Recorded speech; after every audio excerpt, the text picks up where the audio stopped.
Hi, I'm here today working with Jessica on Feldenkrais. So I wanted you to see how the actual work gets done on a table. So there won't be a lot of sound. You'll just see me adjusting Jessica, and at times I will talk about what I'm doing and what I'm feeling.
Okay, so far we're working with the clavicular notch, which is something we do often in lessons. And the clavicular notch is tied into C7 at the base of the neck. So when I went to work with Jessica, what I felt was that the base of the neck at C7 had a little bit of a sway to one side as well as a diagonal twist. So I just went with the pattern in C7 and then included the clavicular notch to help the energy sink back down to lower dantian and find a home there, because some energy typically rises with every body during the day.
So as I'm working with Jessica, I'm noticing that there are some things relating to migraine that aren't causing her a migraine, but that are building in the process.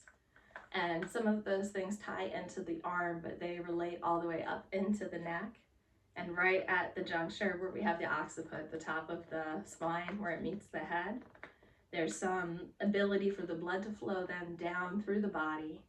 So I was working with that with her neck and feeling this pattern of what could be a migraine maybe days later to try to see if we can work and ease that out through the arms.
As I'm working with Jessica's arms and hands, I'm noticing patterns that relate to the tension pattern that was in the neck.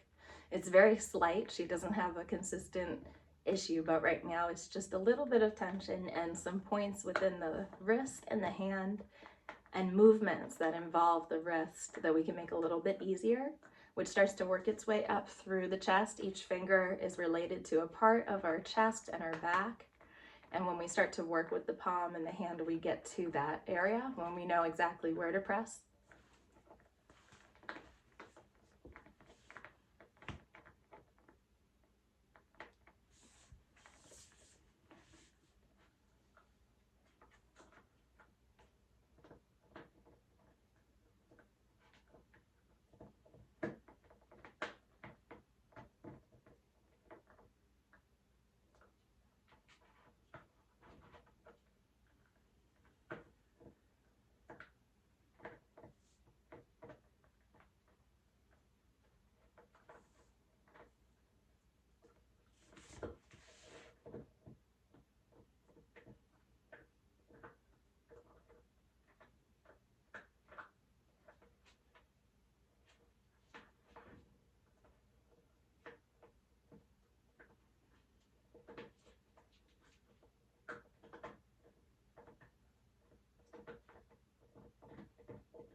So within that hand and arm, it's different on both sides, so we have to remember our two sides of the body are very different.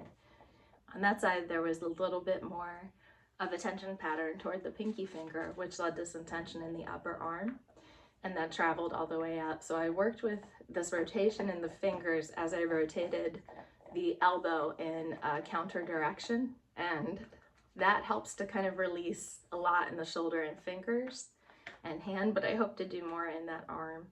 So I'm going to go to different parts of the body and see where this is connected now.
So I should have mentioned before, Jessica is a dancer, so she has very flexible movement and very connected movements already in her body.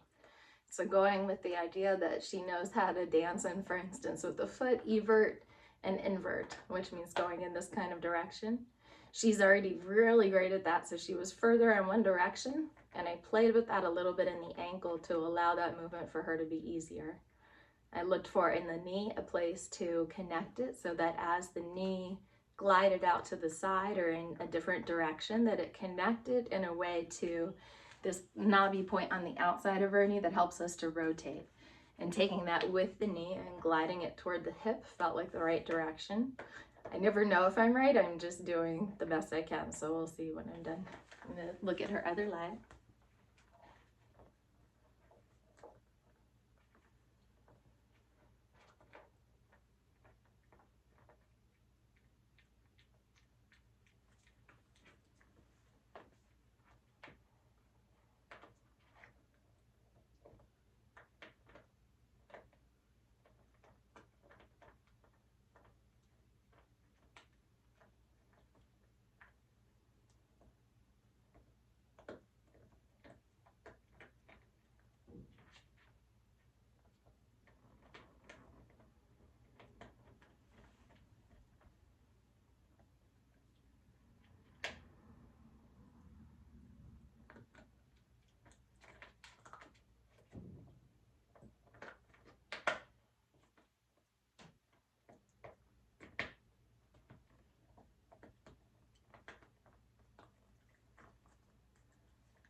I'm just looking for connections that go through to Jessica's hip as I work with her knee, where it connects just like the other side. There was something different, but less than what I noticed on the left. So we can see if that's right at the end, but I'm gonna check more at the proximal area of the body now, meaning the middle of the body, to see what might be happening in the extremities and the head that relates that we can work on directly to go back to the extremities later and see how it affects those.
I'm gonna give her just a second. I was using one leg to access the sternum, the sacrum.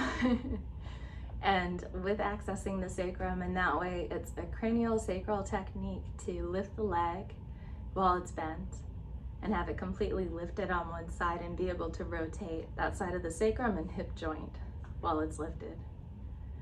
So I'm gonna see what the other side needs. It might be different, but I'm gonna give her just a minute to let that settle.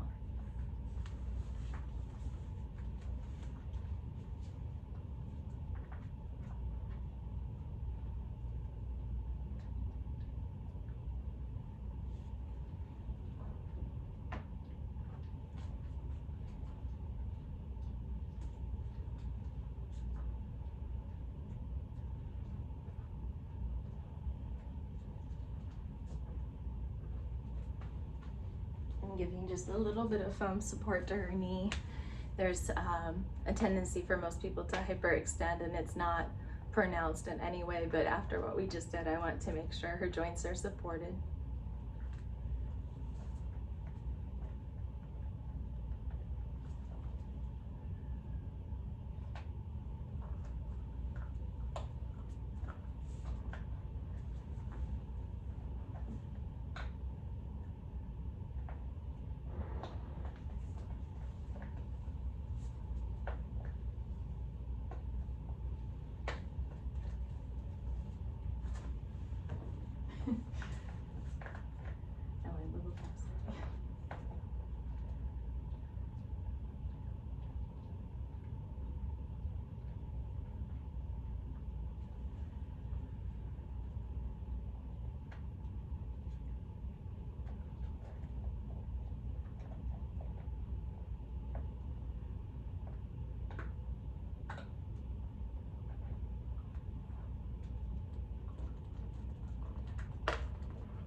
Feel like it lifted as high? No. Yeah, I felt that too. The weight shifted versus the left. It feels more resistant on that side. That's how I was thinking. I wonder if the weight isn't coming over to this side as easily.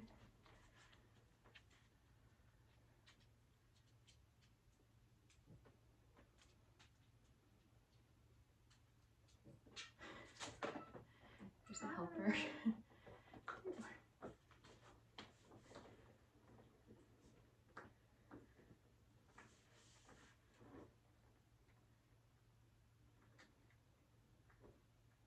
Yes, there.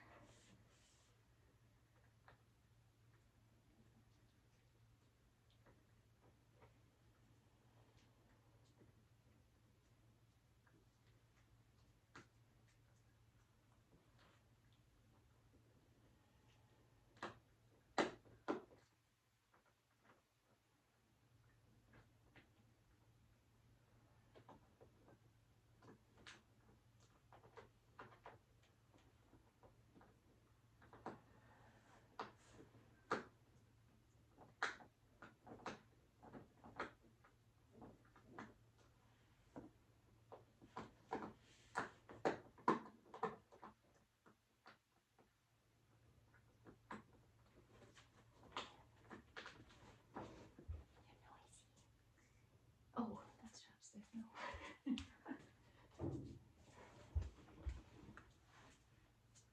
Okay, so I did something that I don't know if it will shift, but I tried to work on the weight transitioning over to the left side of her body so that when I pick up the right leg, there's an ability for the leg to shift and the hip to shift over to the other side. So I'm gonna see if that did anything or if we need to do more.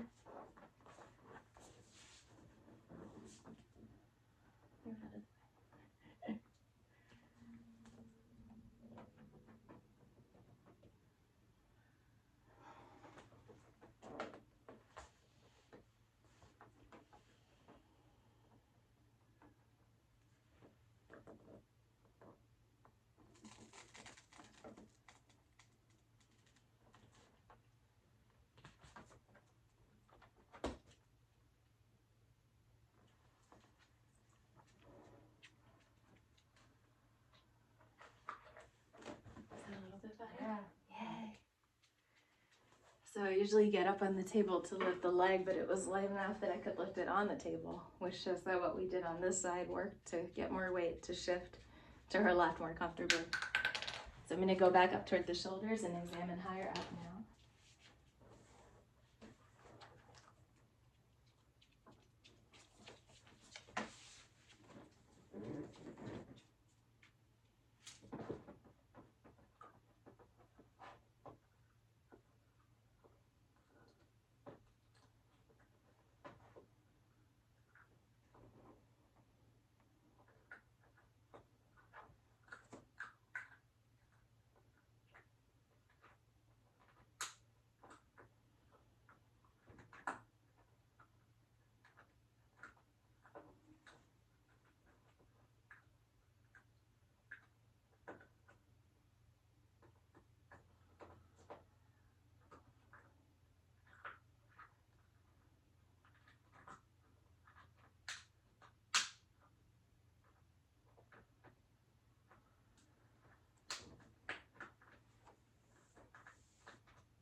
I just grounded some of the energy from up here.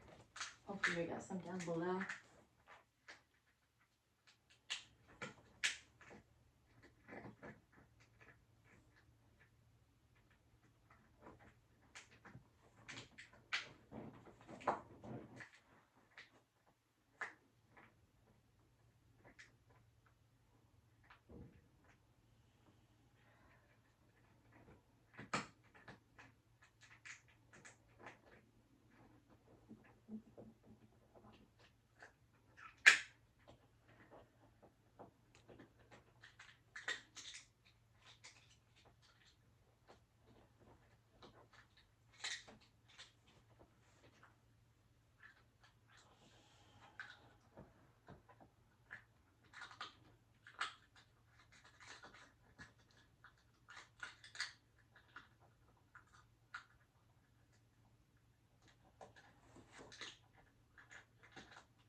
I'm noticing something that makes me want to play with Jessica's shoulders a little bit to see where it's connecting to certain lines of tension in the sternum and the neck.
So I'm working on the connection between this part here and the clavicle and the shoulder and the opposite rib, which there's often a lot of tension there. So when we work cross body there, we can release both. And we do it in a pattern of going with what the body wants and then doing the opposite and trying other things afterwards to see what's available.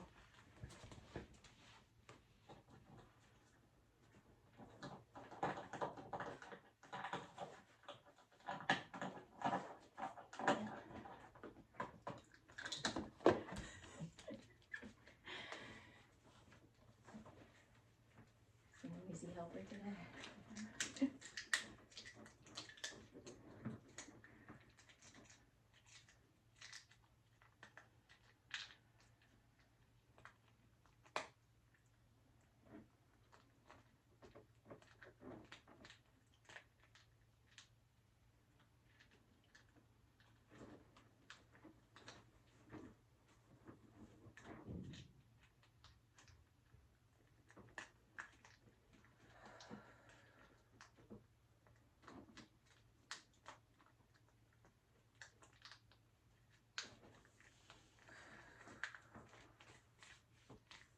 Felt something let go there.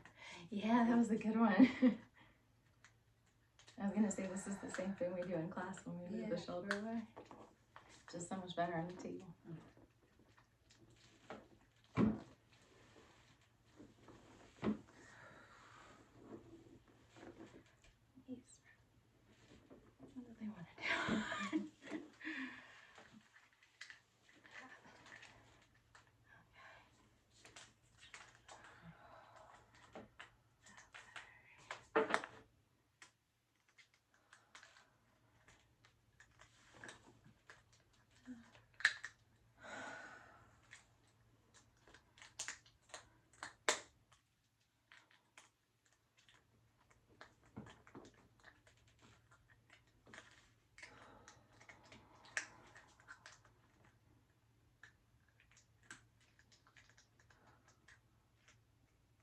the last two.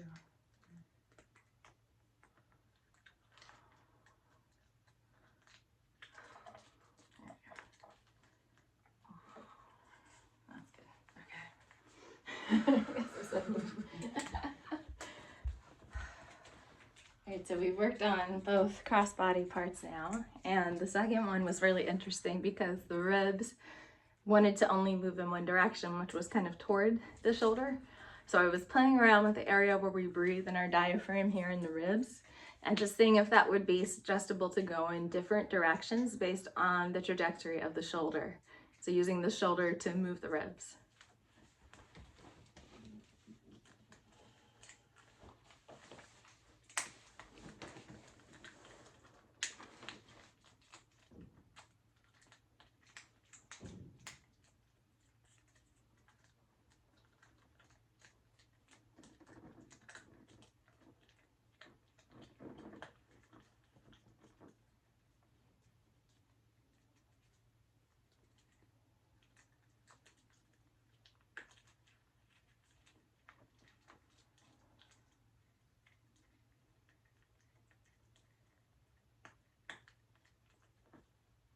That's where the length wants to be.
It's okay.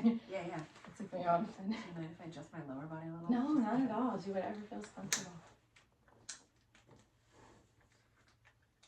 It's like offline. I want to tuck. Oh, sure. There we go. Yeah. Okay, cool. Let me see if your knee still needs this one or not. And I didn't check. It might, yeah. Yeah, I have another one too. Let me see. Mm-hmm. That one's not as much, but it's not a tiny bit. Yeah, that feels better with the one on the left already. And that's a small, you don't need much. That's the best part. Just a little bit. Just gonna come back to your head.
It's a massage technique, I think. That's what I Yeah, was told. yeah. Okay. Myofascial, it feels like. And Dora was a massage person.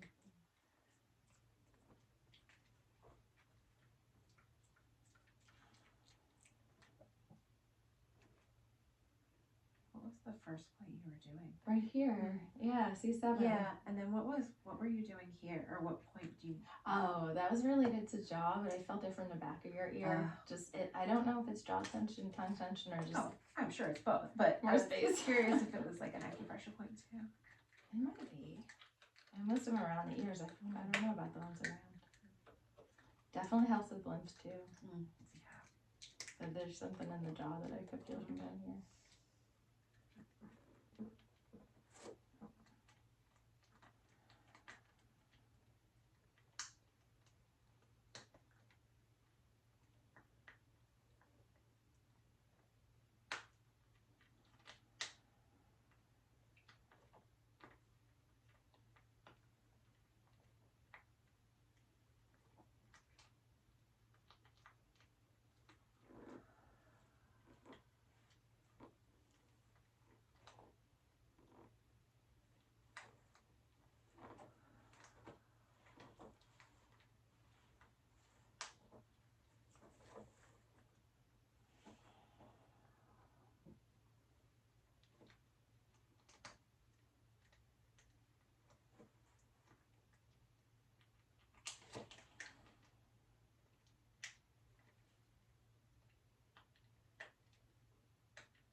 So I just finished working with Jessica's neck, and just like me, there's a lot of vertebrae that sometimes want to go in one direction or another.